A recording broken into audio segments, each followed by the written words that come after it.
13వ అధ్యాయం మొదటి వచనం.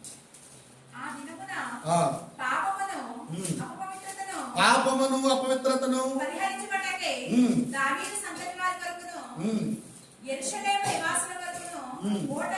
ఓట ఒకటి తీయబడును. చాలండి, కడిగి వేయబడతామంట. ఏం తీసివేయబడి ఏముందండి?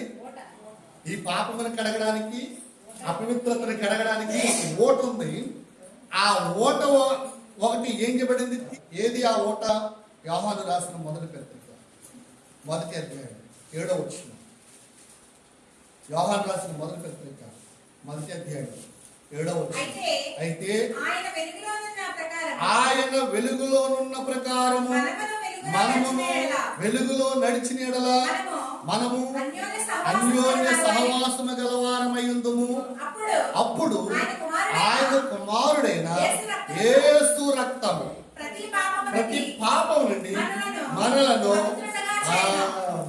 ఈ ఓట, ఏ ఓట?